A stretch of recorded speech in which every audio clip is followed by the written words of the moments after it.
The Jacksonville City Attorney is asking for more time to examine what Sheriff Mike Williams' move to Nassau County means for him, the office of sheriff, and also the residents of Jacksonville. So we know that City Attorney Jason Teal asked for the deadline of tomorrow at 5 p.m. to be pushed back. Sheriff Williams says there could be a scenario where he moves back to Jacksonville, but a government law attorney says this is not a reversible situation based on the language of the city's constitution, also known as the city's charter.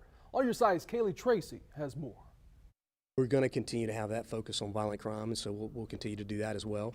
And so, as we, wrap up this last year, my message is we're going to stay focused, and we're going to make sure that we're continuing to do that work, and then, have a good platform and transition for whoever the next sheriff happens to be. Jacksonville Sheriff Mike Williams laying out his goals for the rest of his term in an exclusive interview last Thursday. All of those goals now in question as the city attorney tries to determine whether he's even the sheriff of Jacksonville anymore. This coming after an explosive revelation from that same interview, the sheriff telling us he moved out of Duval County last year. Currently, I do not live in Jacksonville and plan to stay outside of Jacksonville in Nassau County when I retire. That appears to be in violation of the city charter that states if the sheriff should, quote, remove his residence from Duval County during his term of office, the office of sheriff shall become vacant.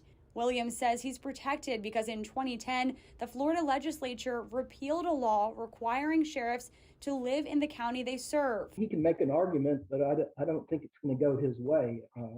It's pretty clear that the sheriff violated the provisions in the city's charter. Ben Wilcox, a research director for Integrity Florida, a nonpartisan government watchdog, says the charter supersedes state law. State law doesn't require residency in a county, but it also doesn't prohibit local governments from adopting residency requirements, and that's what the city of Jacksonville has done in this case. I feel strongly that there's a clear inconsistency between the charter and state law. The state legislature in 1992, however, reapproved Jacksonville's city charter, including the provision that requires the sheriff to live in Duval County.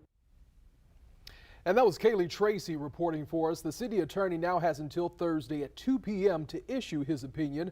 City Council President Sam Newby tells us that if the city attorney decides the charter supersedes state law, he'll call a special city council meeting in a few days to vote on whether to hold a special election for sheriff. If that happens, Williams says he plans to appeal the decision in court.